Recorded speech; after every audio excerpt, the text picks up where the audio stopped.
ไปเวียงจันทร์คนโดยสารโศกันว่าอดใจไว้ให้หอดฟูเลยอดใจไว้ซื้อปีกไก่หน้าพงพอว่าทินหน้าพงเพิ่นมีปีไก่ใหญ่เมื่อได้มาเห็นเป็นครั้งเดียวก็หลงเห็นเสางามหน้าพงเป็นเมืองคงประทับใจเลยจกทงส่งตกลงซื้อปิ่งไก่ยินแต่เพิ่นว่าไว้เป็นคำก่อนผ่อนใส่กันปีกไก่หน้าพงแก่กับเหล่าเขาเมืองคงเมาแล้วกอดวงสาวขอนลำวงสาละวันเป็นกันเองสาวว่าอยากเก่งใจกันปอดจังหวะสาละวันอ้ายต้องโยกขึ้นโยลงเมื่อได้ฟังเสียงแอนทำนองสาละวันขอวิวอนนอนฝันถึงบ้านก่อนตอนโยโลทางบุญกันสีไปห่วมเบิ่งตีลำวงจึงได้โยกขึ้นโยลง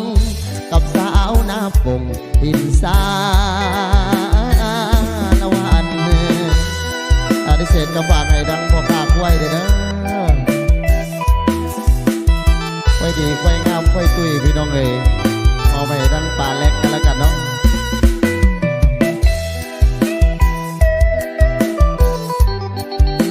ดิกซับเรื่องเพื่อนเอิญว่าได้ห้อย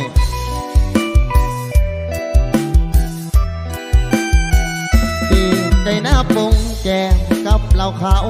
เมืองคงเมาแล้วหอดคงสาวขอนลำวงสาละวันเป็นกันเองสาวว่าอยากเก่งใจกันป้อนจังหวะสาละวันอ้ายต้องโยกขึ้นโยลงหากได้ฟังเสียงแค้นทำนองสาละวันขอวิวอนนอนฝันถึงบ้านก่อนตอนโยโลทางบุญกันสีไปห่วมเบิ่งตีลำวงจึงได้โยกขึ้นโยลงกับสาวหน้าปงทิมสา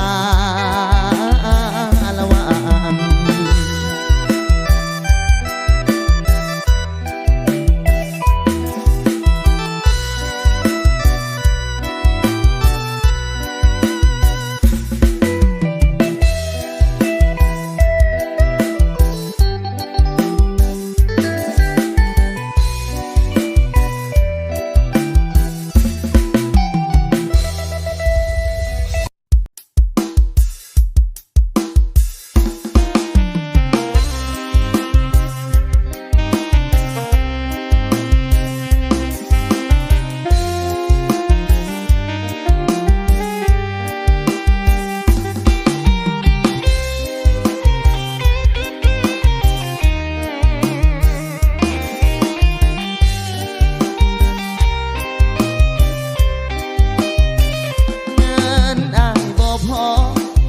2 ล้อไปก่อนเดินละอา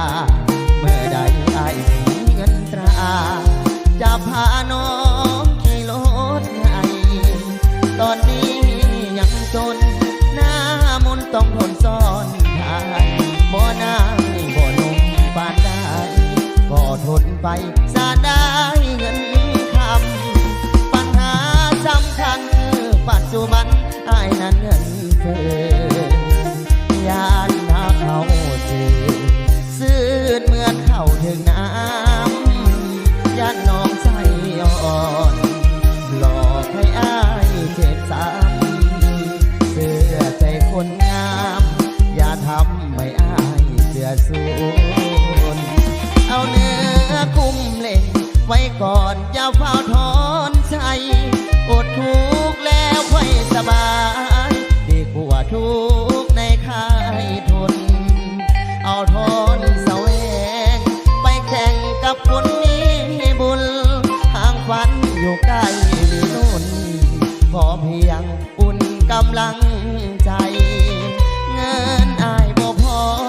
ที่2 ล้อไปก่อนเนื้อละอาหลบฝนทนฟ้าสัญญาโดยลูกผู้ชายบ่โดนดอกอาจะพาน้องขี่รถให้ขอเพียง2 เฮามีใจบอกไกลดอกเด้อความฝัน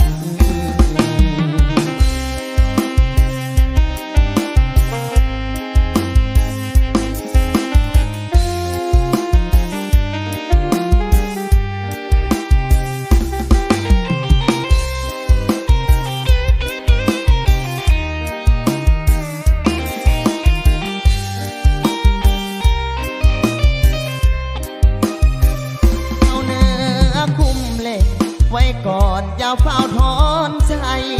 อดทุกข์แล้วค่อยสบายดีกว่าทุกข์ในค่ายคนเอาพรเสาแห่งไปแข่งกับคนมีบุญทางฝันอยู่ใกล้มีนุ่นขอเพียงอุ่นกำลังใจเงินอายบ่พอที่2 ล้อไปก่อนเนื้อละอาหลบฝนทนฟ้าสัญญาโดยลูกผู้ชายบ่โดนดอกลาจะพาน้องขี่รถให้ขอเพียง2 เฮามีใจบอกไกลดอกเด้อความฝัน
เขาก็มองผ่าน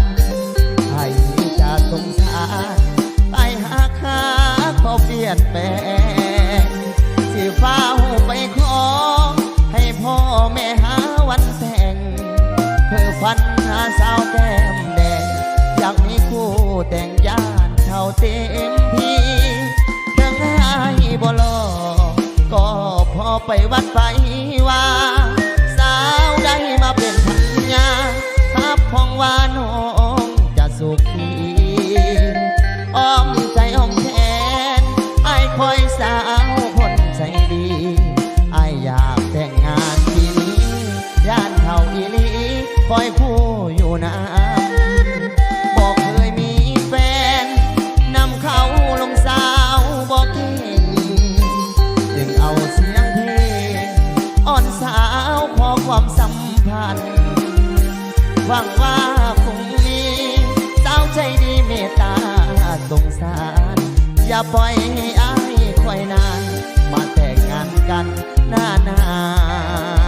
วที่นี้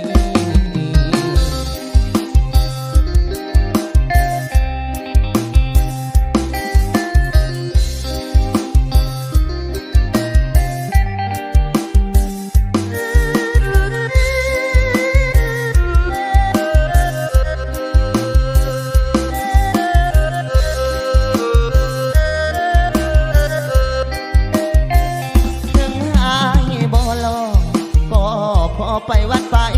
ว่าสาวได้มาเป็นพันยาทับมองว่าน้อ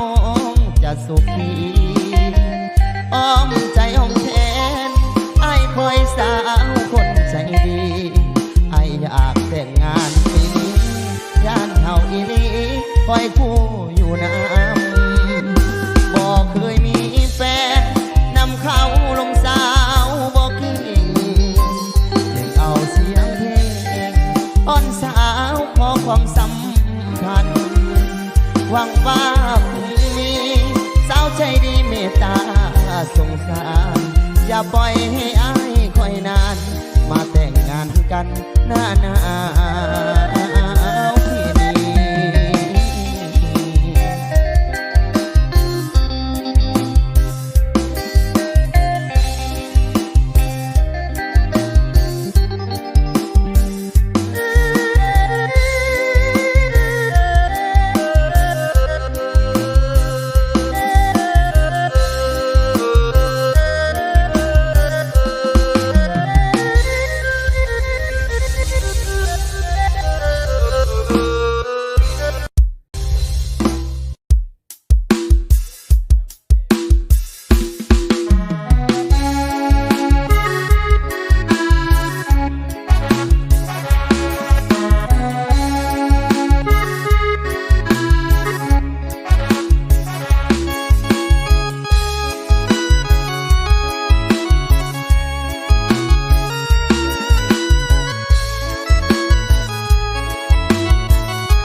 น้องสร้างมาทำให้มันโดด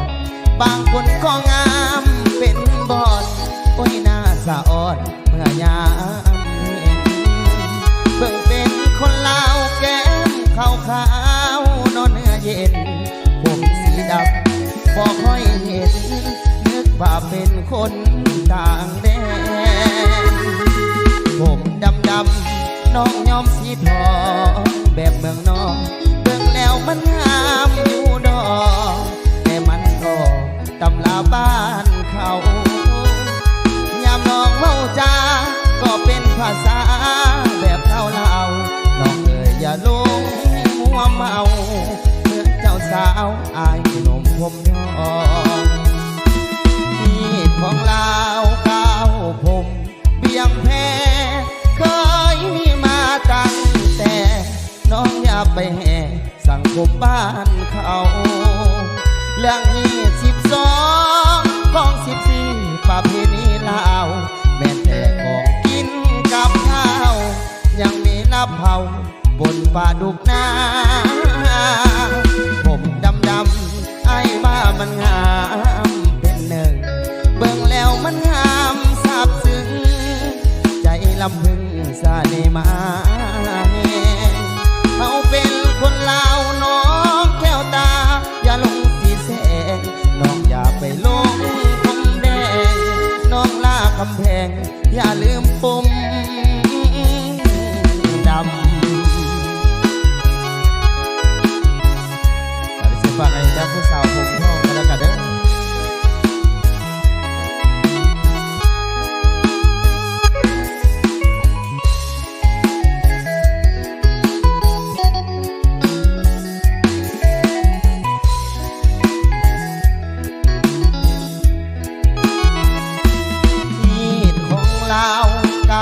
ผมเบี่ยงแพ้เคยมีมาตั้งแต่น้องอย่าไปแห่สังคมบ้านเขาเรื่อง22ของ14ประเพณีลาวแม้แต่ของกินกับข้าวยังมีลาบเผาบนปลาดุกนาผมดำไอ้ว่ามันงามเป็นหนึ่งเบิ่งแล้วมันงามใจลำพึงสาเนมาเขาเป็นคนลาวน้องแก้วตาอย่าลงสีแสงน้องอย่าไปลงปุ่มแดงน้องลาคำแพงอย่าลืมปุ่มดำ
ขอ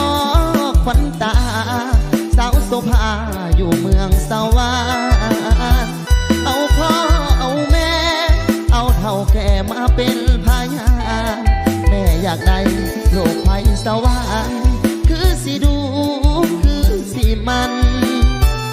ออกเงินค่าดอกสิมาขอสิมามันทานข้าบาพลสันหัวใจอายไว้วันฮอดปากกระดิ่งกราบวิงวอนเจ้าถิ่นเจ้าทานฮอดท่าแขกเซโนสวรรค์หัวใจอายเต้นอย่างเพลงฮอดคิวรถเมล์เห็นเขาสาอยู่บึนสาวว่าแม่ควันยืนน้องหอมเข้าวิธีงานแต่งอายไปหอดเถือนใจสะเทือนอย่างแหงเมื่อเห็นแม่แก้มแดงน้องคนแพงความเข้าพาควันเจ็บใจอย่างแหงเมารถเมล์ขึ้นบ้านกับนครเวียงจันทร์น้ำตาไหลใจสั่นอายลาบไม่เชื่อเจ้าแล้วสาวเมืองสวรรค์ตุ่มผู้บ่าวเวียงจันทร์ตุ่มคักตุ่มแน่ตุ่มอายจน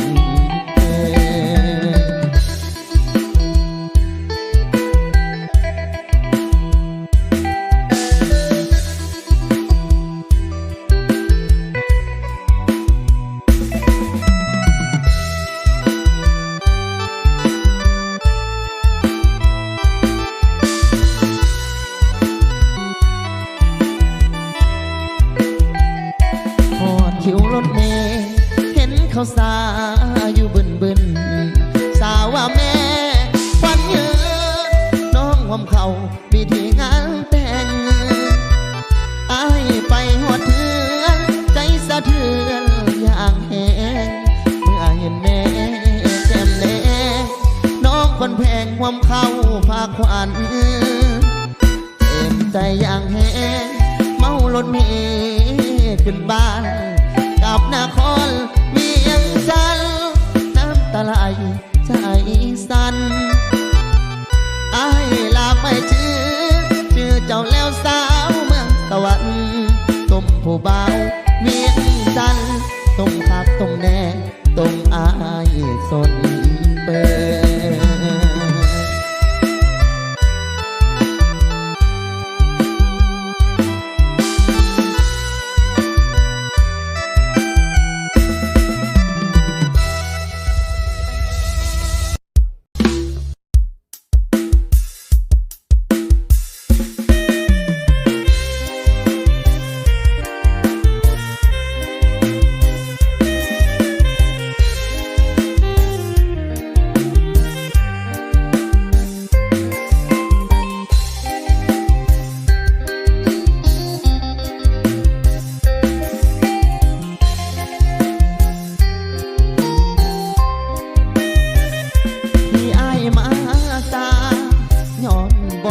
ฝ่าไฟแดงทางคงอายบอกกะแสงขับแพงยากสลายไอ้มาไกลโมอานงอย่าเฝ้าให้ลายสั่งเดสั่งน้องเว้าใจว่าไอ้ไปสอบลอยสัวข่าวจำได้เด้อน้องพ้องเป็นคติเตือนใจขับตาเพื่อนว่าปลอดภัยขับใบนาโลกมาเอาใบแดงลายสุดพาให้อายหยุดไหลข่าวตำรวจจราจรของลาวเอาที่ใส่ในการสัญจรเวลาขับรถอดเอาห้ามโทนานหับสายน้องอย่าโมโหวอนคนโกเข้าใจถูกต้องอายบอกหักสายยอดอายถือกฎจราจรหากพอปืนถือไม่แน่นอนกฎจราจรวางไว้แล้วนะบ้านเมืองเจริญทางเดินรถลายรถติดจนว่า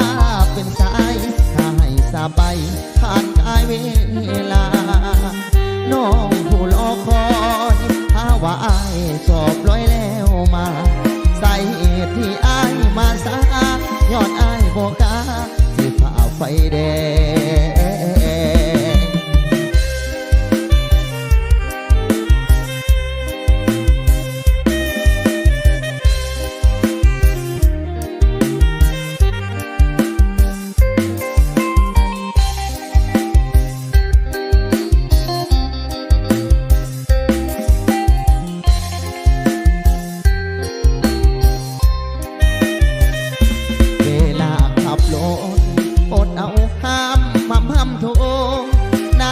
สายน้องอย่าโมโหวอนคนโกเข้าใจถูกต้องอ้ายบ่ห้ามสายย้อนไอถือกดจาละจรหากความเป็นถึกไม่แน่นอนกดจาละจรวางไว้แล้วนะบ้านเมืองเจริญทางเดินรถลายรถดินจนว่าเป็นสายให้สะบัดผ่านกายเวลาน้องผู้รอคอยข้าว่าอ้ายสอบร้อยแล้วมาสาเหตุที่อ้ายมาสาย้อนอ้ายโบกาติดฝ่าไฟแดง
จนมากหัวใจแตกสลายลงในพริบตาคนหนึ่งก็เป็นดังสางเท่าลังคอยเป็นพลังให้ความหวังให้การเยียวยาเป็นแม่ของลูกนั่นก็คือสีภรรยาส่วนน้องแก้วตาถือได้ว่าสุภาพสตรีคนนั้นก็ดีส่วนคนนี้ก็หักอ้ายตัดสินใจลำบากบ่อยากจากน้องทั้งสองคนเมียก็แสนดีเป็นที่ปรึกษาในยามยากจนส่วนน้องหน้ามนก็เป็นคนให้กำลังใจอ้ายคนลำบากหนักหนาต้องแก้ปัญหาด้วยการแยกทางห่างไกลฝ่าเพศมีลาวบ่ให้มีเมียน้อยเมียใหญ่แต่ส่วนลึกในใจพออยากเก็บไว้หมดทั้งสอง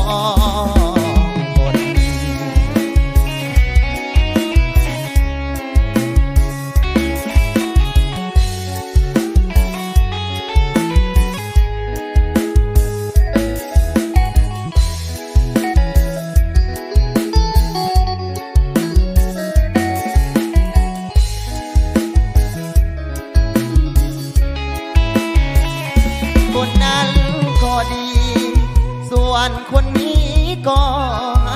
อ้ายตัดสินใจลำบากบ่อยากจากน้องทั้งสองคนเมียก็แสนดีเป็นที่ปรึกษาในยามยากจนส่วนน้องหน้ามน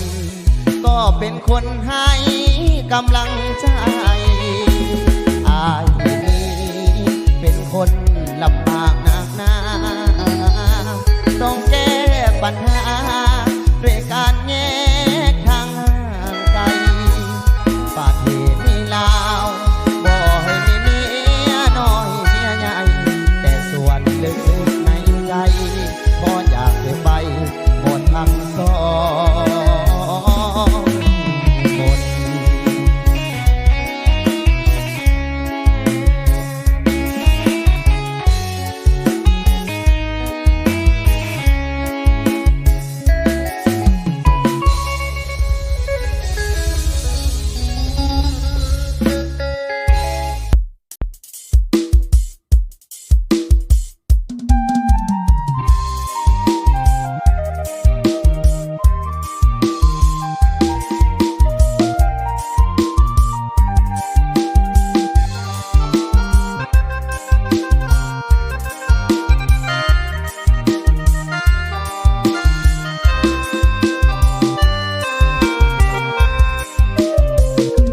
เป็นตัวสำห้องอยู่ห้องน้อยๆน้ำตาไหลริน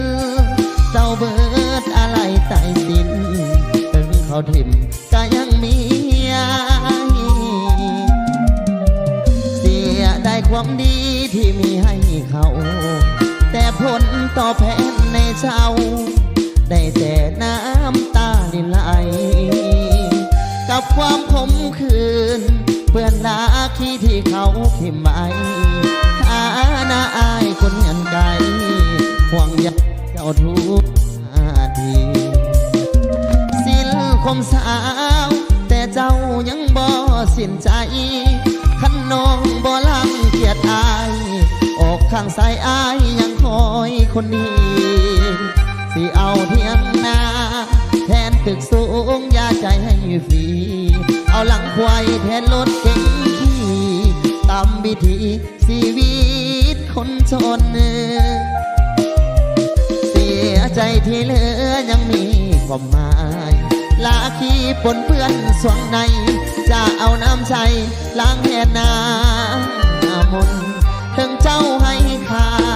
ในสายตาบนบางคนแต่น้องยังมีค่าส่งล้น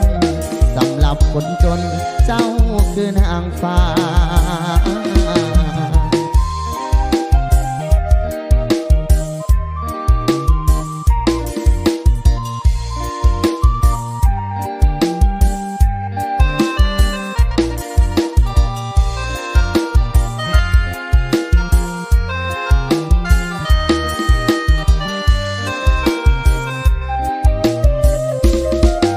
คนสาวแต่เจ้ายังบ่สิ้นใจขันน้องบ่ลังเกียจอายออกข้างซ้ายอายยังคอยคนดีสิเอาเทียงนาแทนตึกสูงยาใจให้เอาหลังควายแทนรถเก๋งขี่ตามวิธีชีวิตคนจน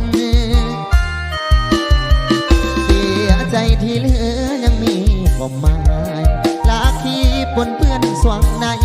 จะเอาน้ำใจล้างแหนน้ำมนถึงเจ้าให้ค่าในสายตาของคนบางคนแต่น้องยังมีค่าสูงล้นสำหรับคนจนเจ้าคือนางฟ้า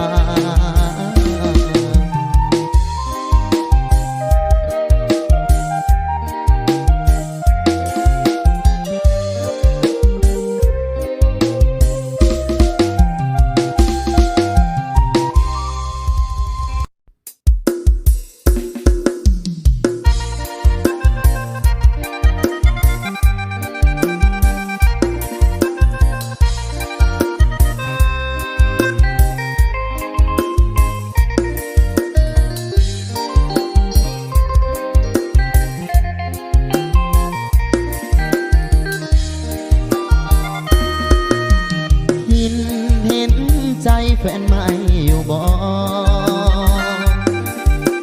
ผู้ซึ่งบ่มีคนน้อยใจใส่ว่าสั่งไปเลิกกับเขาพัดไปเว้ากับเขาตอนไหนมาเว้ากันน้ำอายผู้ยอว่าใจแฟนใหม่ก็ห่วงตื่นบอกที่อื่นดอกมาบอกว่าอายสถานะใดก็บ่ต้องไปเว้ากันกันเป็นอายไปเหตุจังสันเจ้าหับได้บ่หากกันหลายผัดเลิกเข็นยางคือบ่เว้าคือบ่คบกันต่อพบกับอายแล้วก็ควรพอบ่ต้องเว้านำข้าวมันบ่มีไผอยากให้แฟนไปเว้ากับแฟนเก่าใส่ว่าสั่งเขาไปเว้ากับเขาตอนใดขันบ่ได้คิดยังเจ้าคือสิกลับไปเว้ากันไหมขันเป็นอ้ายเจ้าสิคิดจังใดหรือว่าเจ้าหับใดขันในนี้จังสิ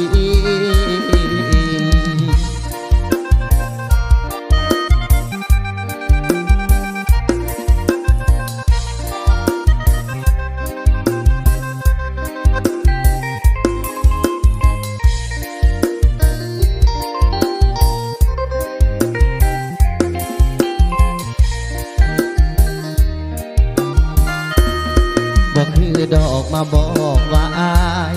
สถานะใดก็บ่ต้องไปเว้ากันคันเป็นอายไปเฮ็ดจังสันเจ้าหับได้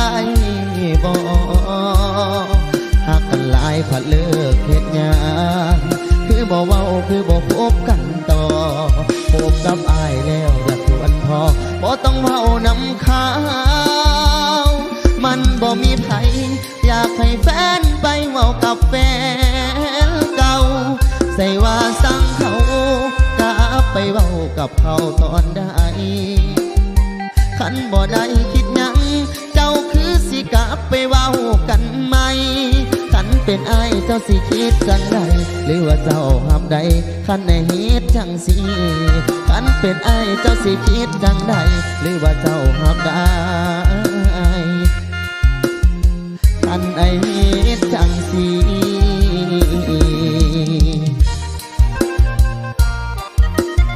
เอามาใหม่ใส่บาสั่งเขากันแล้วกันนะที่ผ่านไปกันใดก็ขออภัยกันแล้วกันเนาะ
ละแวงไปแต่เศร้าหอดแลงจะฝนเลือแลงบอกเคยว่าหวานนักธุรกิจเอาชีวิตสู้เป็นเดิมพันเมียโยบานอย่าได้ไว้หวานให้น้องนั้นเฮ็ดใจใหญ่ใหญ่เวียกน้องเวียกใหญ่ต้องไปตามใจลูกค้าเวียกงานเอาแต่มันสิมากำหนดเวลาเป็นโมงบ่ได้เจ้าเป็นหรือคืนก็ต้องยืนสู้ทนต่อไปคิดทอดเมียแทบขาดใจน้องสามใบจงเห็นใจอายนักธุรกิจผู้สวยคิดก็คือภรรยาคอยเตือนย้ำไปย้ำมาเป็นที่ปรึกษาของอายเป็นผู้จัดสรรช่วยกันให้ได้ดังหมายน้องอย่าละแวงแต่อายหากน้องเพียงกายนั้นเดินน้ำนอนไปเดินไปเดินน้องอย่าเตือนตกใจโบราณท่านเคยว่าไว้เหตุใจใหญ่ใหญ่คือพระเว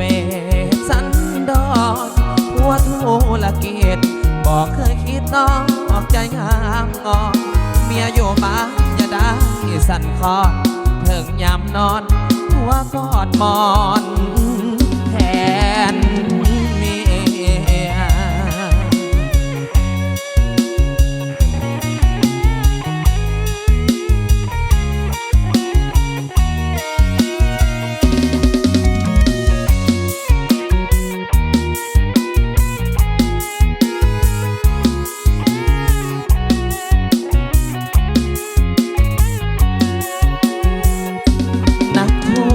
ธุรกิจผู้สวย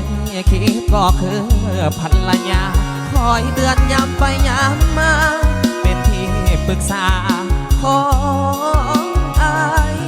เป็นผู้จัดสรรช่วยกันให้ได้ดังหมายน้องอย่าละแวงแต่อา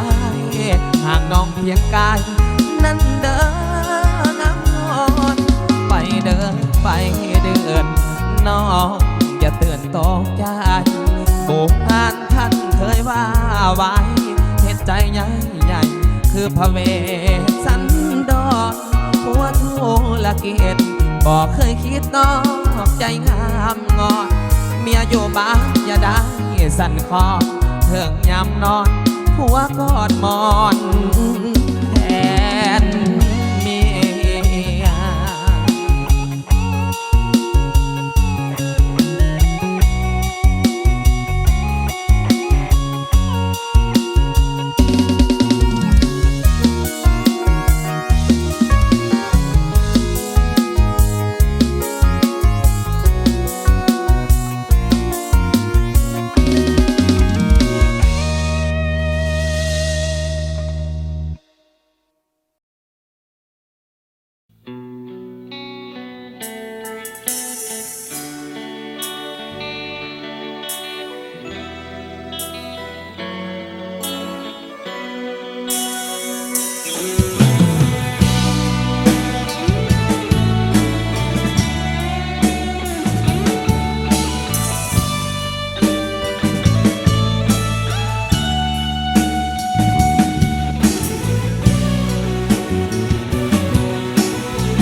บอกเคยละแว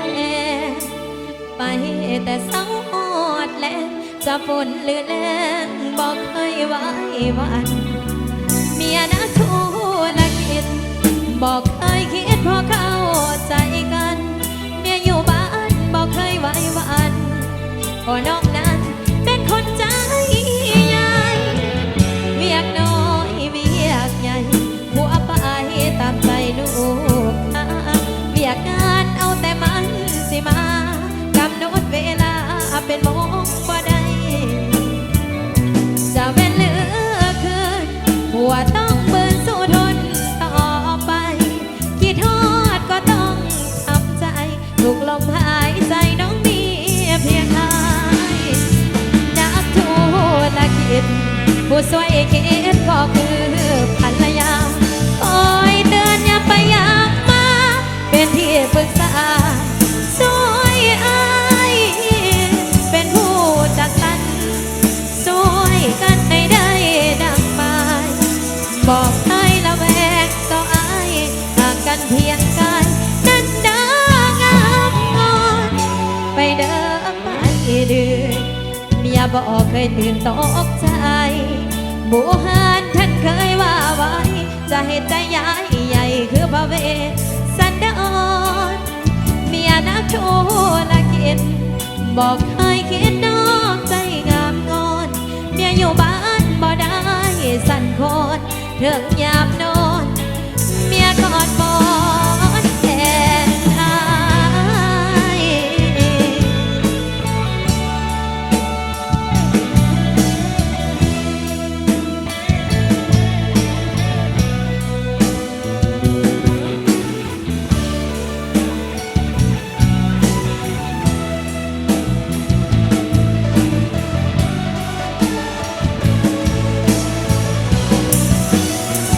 นักธุ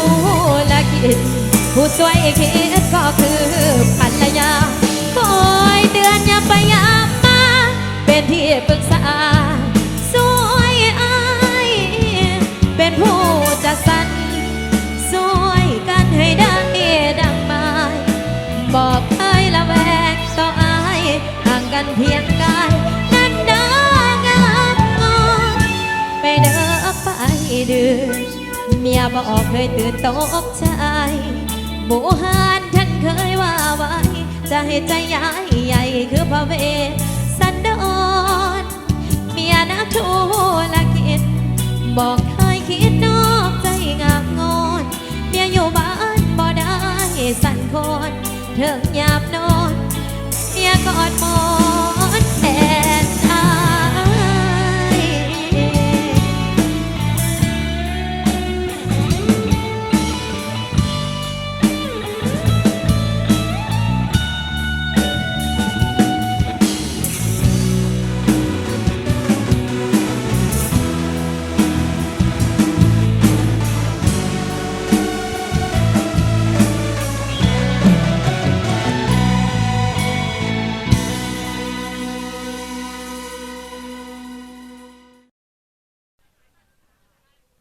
ถือว่าบาเลียวเราหอบลงสมัคคีจากทางเจ้าภาพตอบสนองปิดเกียรติพิเศษให้พิเศษหอบนี้มอบให้ทางแผนกจากทางห้องหมอ103ทั้งแผนกเลือดเราจะเป็นทั้งทันนางบดีวันพร้อมด้วยสามีเดชทานนางทิพวิไลบ่เนาะนี่ที่เราทิพวินัยพร้อมด้วยสามีวันก็เขียนแบบหนังสือด็อกเตอร์ได้จังหน่อยเนาะสมพอว่าเป็นด็อกเตอร์อีกเนาะไปสั่งยานี่คักพี่น้องแบบนี้เนาะเขาหู้กันได้อันท่านเป็นสั่งยานี่บินยานี่แน่นอนรถสั่งแบบนี้ว่าต้องเขียนยาวนะยาวๆชิดๆไปนี่แต่ว่าเขาอ่านบ่ได้ดอกแต่ว่าพวกอันด็อกเตอร์เพิ่นเข้าใจสบายจับมาปุ๊บนี่ได้แล้วบริษัทเขายังบ่ฮู้ว่าแม่นอีหยังเราขอเฮ็ดเสิร์ชเป็นเกียรติพิเศษให้กันเลยทั้งพระเดกห้องหมอ103ทั้งพระเดกเลือดเราทั้งทานนางบดีวันและทานนางทิพวิไลบรวินัยในนอทาว่าอันผิดขอโทษขออภัยและทานนางเวียงสวรรค์เนาะพร้อมด้วยสามีทั้งสามท่านทานนางเวียงสวรรค์ทานนางทิพวินัยหรือวิไลเลยเนาะและทานนางมณีวันคนใจกุฟอนเป็น4,000สามีของทานอยากลงแล้วดินี่ก็ได้ ทั้งสามีของทานเนาะทั้งครอบครัวเพิ่นเลยเนาะ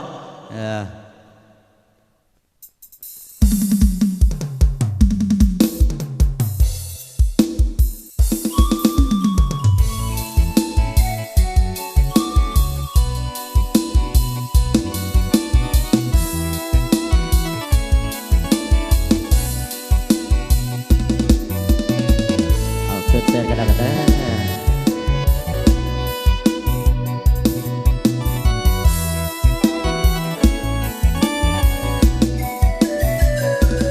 นัดพบคนหาที่เขื่อนพักต้นดูสุสาจากไปลาจิตควันกับมหาตาคมเจ้าอยู่จังใด3 ไว้เมืองแกงอุดมผู้สาวนาคนแองอกมอย่าลืมเด้อคำสัญญาอดีตฝังใจข่าวใดสมเขื่อนน้ำคอยทั้งบ่ลืมกับสาวลองดื่มทาลาทินแก้วถ้าสันสาวสวยสุภาอย่าลืมว่าจาผ่านมาเขาเคยห่วมบ้านพักต้นดูสู่สับของขับไม่ตรี2เขาเคยมีสิ่งดีๆฝากไว้นำกันอายบอกหักน้องบอกหักอายกว่า4 วันมอบใจหมายมันสาบานว่าบ่เหมือนมาต้นดูสู่สายังคอยขับขวัญเสวาอายจริงหวนมาทวงสัญญาสอบเขาเดินหน้าพอกันอีกแล้วงานพบปะสองเขาเฝ้าหวังพบกันอีกครั้งสันสะตื่นเติมข้าวเอาขอเย็นเส้นเกี่ยวกันเกี่ยวเอาโซ่เอาใส่กันเนาะเกี่ยวซ้ายแล้วเกี่ยวขวาเด้อพี่น้องเด้อเช่ฮิ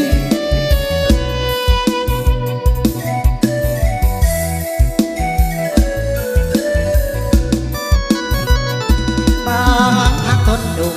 สู่สับหอกขับไม่ตรี2เขาเคยมีสิ่งดีๆฝากไว้นำกันอายบอกหักน้องบอกหักอายกว่า4 วันมอบใจหมายมันสาบานว่าบ่เหมือนมาต้นดูสู่สายังคอยขับขวัญเสวาอายจริงหวนมาทวงสัญญาสอบเขาเดินหน้าพอกันอีกแล้ว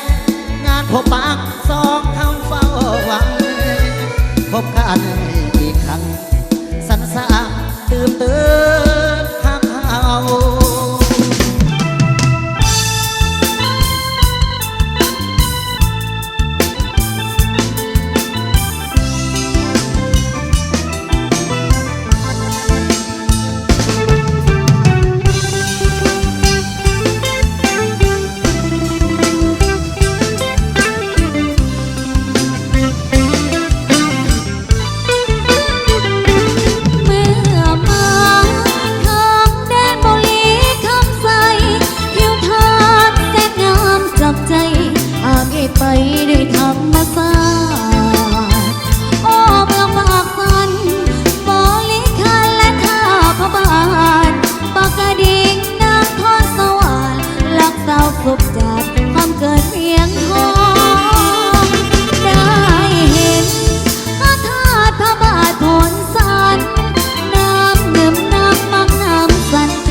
เป็นจังใดกับฟังเอาน้ำกันเด้อพี่น้องเด้อเอามวนประวันกับฟังเอาน้ำกันพี่น้องเอ้ยเอาแขกจุดโตจุดตั้งออกมาฟอนมาเจ็ดน้ำกันได้เด้อพี่น้องเอ้ยนะเอาผู้ใดยังบ่ฮันเมากระยกจอกเราจอกเบียร์น้ำกันเด้อ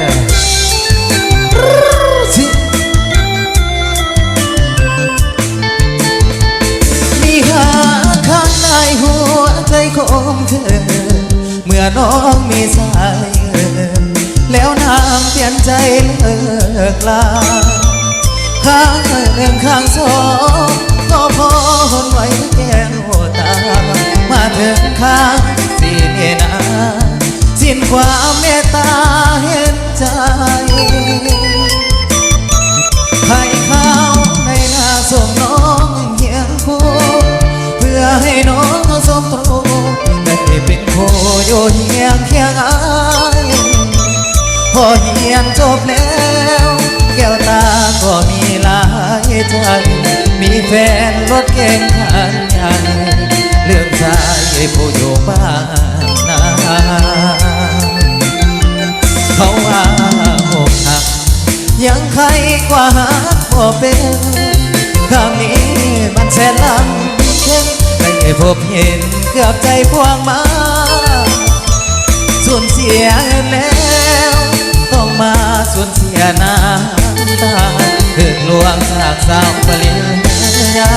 ดังฟ้าผ่าลมให้ตายอวยพรสาวผู้สุขีเถิดงามกับหนุ่มรถเก๋งงามตาให้ข่าวสาวนาขอลาน้องไป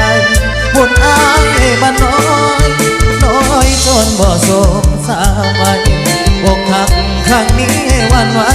หากน้องเต็มใจบ่สมสาว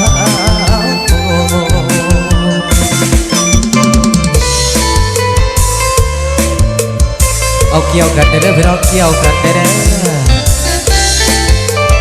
เอาเกี่ยวใส่ละไม้ขวดน้ำกัน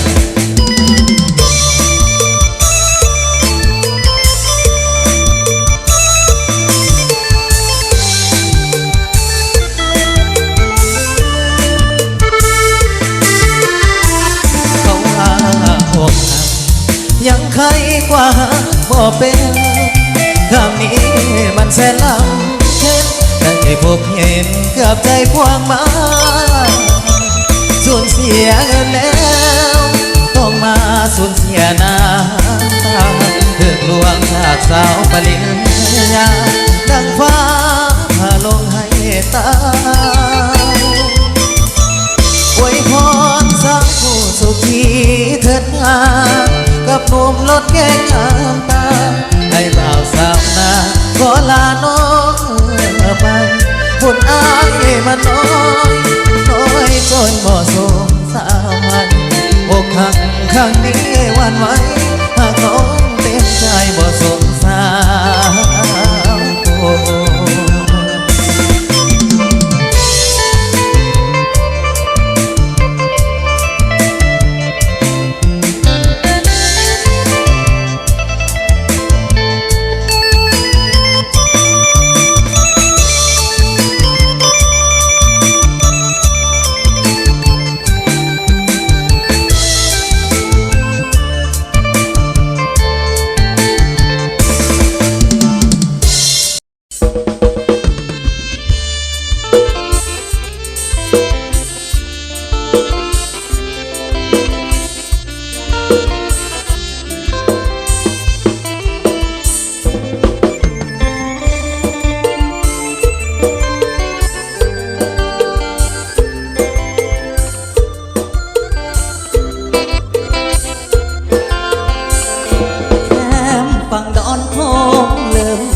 หัวใจแสนเศร้าคิดถึงเจ้าสาวหาดสายฟูข้าวกอดที่นมยังมีไม่เตรเกื้อนนในความรักและความอบอุ่นลืมพระคุณน้องนั้นบ่ได้แค่ฝั่งดอนโคงก็ยังคงด้วยธรรมศาสตร์จิตใจสาวก็สะอาดจนบ่อาจจะคิดลืมไหลคืนหนึ่งนั้นไอ้นอนฝันว่าน้องเปลี่ยนใจ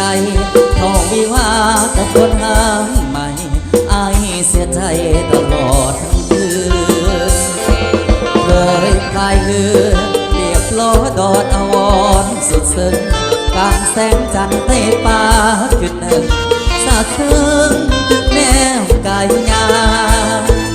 กอดเจ้าไว้สุดหัวใจอายสุกุลาอธิษฐานต่อกันไว้ว่าฮักสัวฟ้าขออย่าพะวงแคมฝั่งดอนโคงน้ำไหลลงคนโคงไหลแง่จิตใจสาวอย่าพันแต่ไหลแง่เหมือนดังดอนโคงจากเจ้าไปสุดหัวใจอายลืมบ่ลงหากผลบุญของเฮาอยู่ส่งสองเฮาคงได้อยู่ร่วมกัน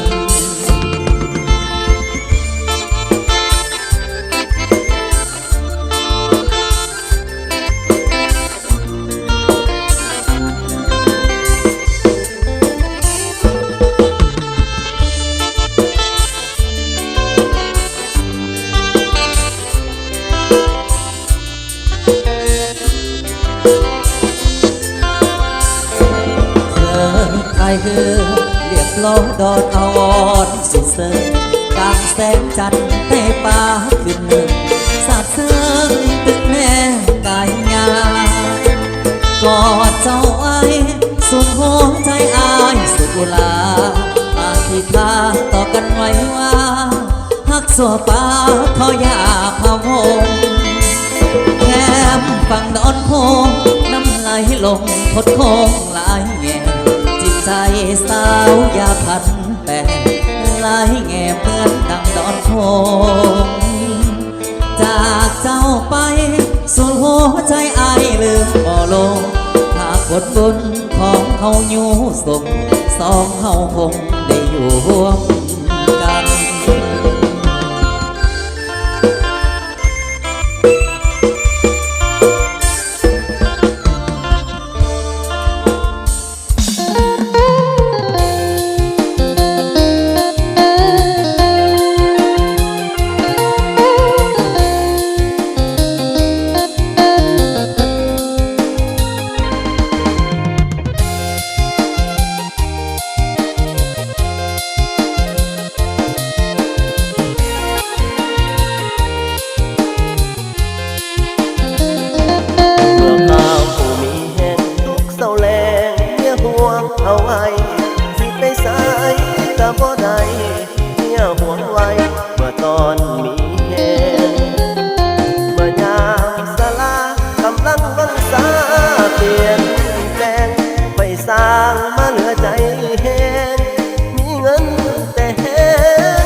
ไปแต่เศร้าจนคำเมียบ่นำผู้ว่าเบิดเทแนมเห็นผู้สาวขาวพวกแก้มแดงสะอ่อนเดลาคำแพงแต่แห้งไปหาบ่มีเพื่อใจแห้งอยากเลี้ยวแข้งแห้งบ่เอานำอยากนั่งเข้มกับใจมาคำสิยำก็ยังบ่มีย้ำพ่อสาวน้อยลักน้ำไหลน้อยไหลเหลือไหลเงินอยู่ทงก็พอมีแต่แห้งดีที่สู้เขาบ่ได้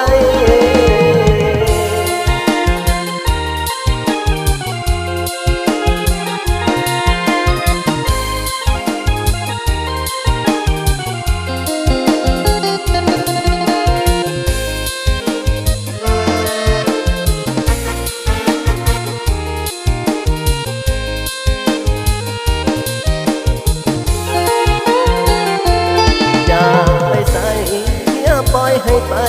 บ่ห่วงห้ามไปแต่เศร้าจนคำเมียบ่นำผู้ว่าเบิดเทแนมเห็นผู้สาวขาวพวกแก้มแดงสะอ่อนเดลาคำแพงแต่แห้งไปหาบ่มีเพื่อใจแห้งอยากเลี้ยวแข้งบ่เอานำอยากนั่งเข้มกับใจมาคำแห้งสิยำก็ยังบ่มีย้ำพ่อสาวน้อยรักน้ำไหลย้อยไหลเถื่อไหลทีเงินอยู่ทงก็พอมีแต่แห้งนิดที่สู้เขาบ่ได้ เ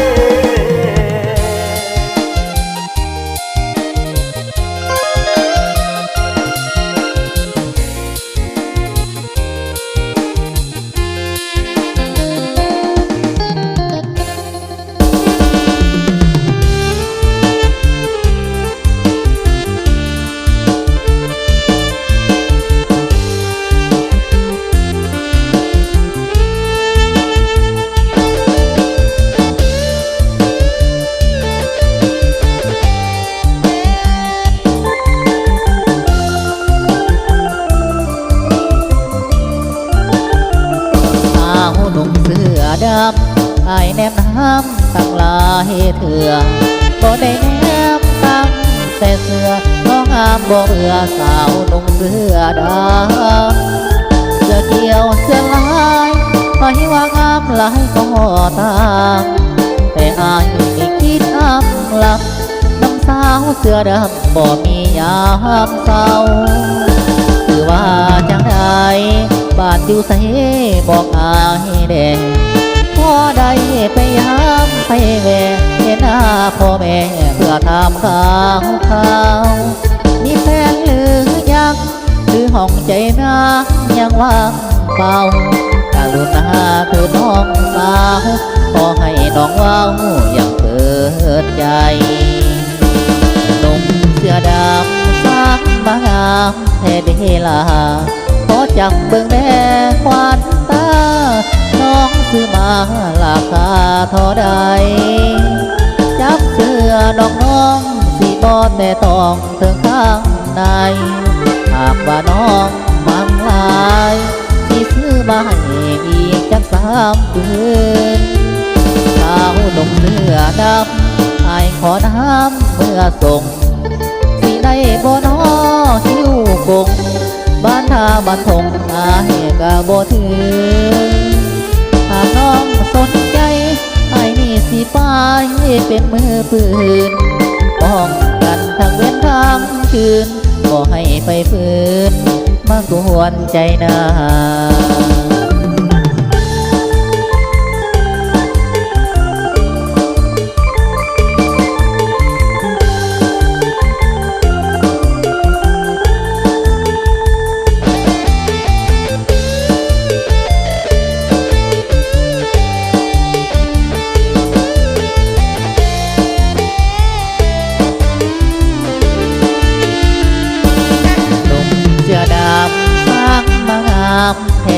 ลาขอจับเบิ่งแดควันตาน้องซื้อมาราคาเท่าใดจับเสื้อดอกน้องสิบ่แต่ต้องถึงข้างในหากว่าน้องมังลายสิซื้อมาให้อีกจัก3 คืนความหนุ่มเสื้อดำไอ้ขอน้ำเมื่อส่งที่ได้บ่น้อหิวกงบ้านท่าบ้านทงอาให้กะบ่ถือหากน้องสนใจไอ้นี่สิไปเป็นมือปืนป้องกันทั้งเว้นทางคืนบ่ให้ไปฝืนมากวนใจนา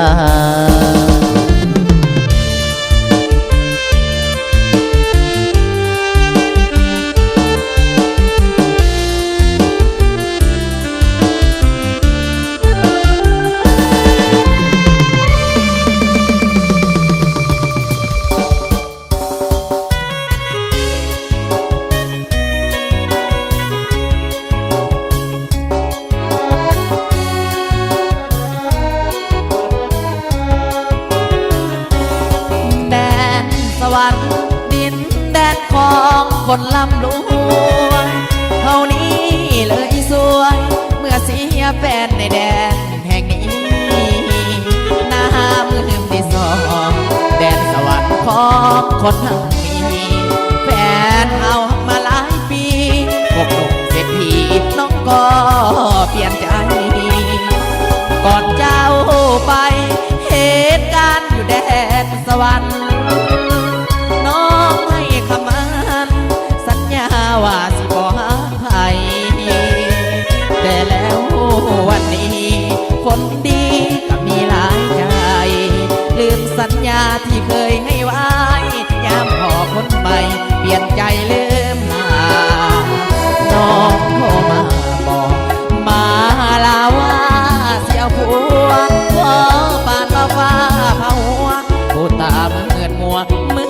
อเย็นคำลาโทรมาบอกอายอยากให้ไปวันงานวิวาอายอยากไปอยู่เด้อน้องลาแต่อย่าน้ำตาไหลผ่างานน้องแดนสวรรค์เจ้าเอ๋ยจงอวยพรใส่ที่เขากับคนหาให้ขอ ออย่าได้พบความเศร้าหมองคนจนบุญน้อยจำต้องคอยหักแม่เนื้อทองศาสตร์นี้อายบ่ได้น้องไอ้กาสีฟองศาสนาธานีเอาเกี่ยวคุณไอ้เกี่ยวให้เราไปรวยกันแล้วกันเด้อ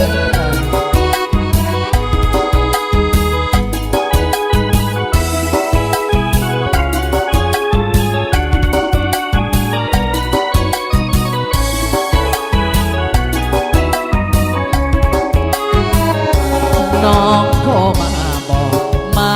ลาว่าเสียวผัวท้องบาดมาฟ้าเผาหัวโอตาเมือนมัวมือยินคำลาโทรมาบอกอายอยากให้ไปห้องงานวิวาอายอยากไปอยู่เด้อน้องลาแต่อย่าน้ำตาไหลผ่างานดองแดนสวรรค์เจ้าเอ๋ยทุกคนพร้อมใจที่เขากับคนหายขออย่าได้พบความเศร้าหมองคนจนบุญน้อยจำต้องคอย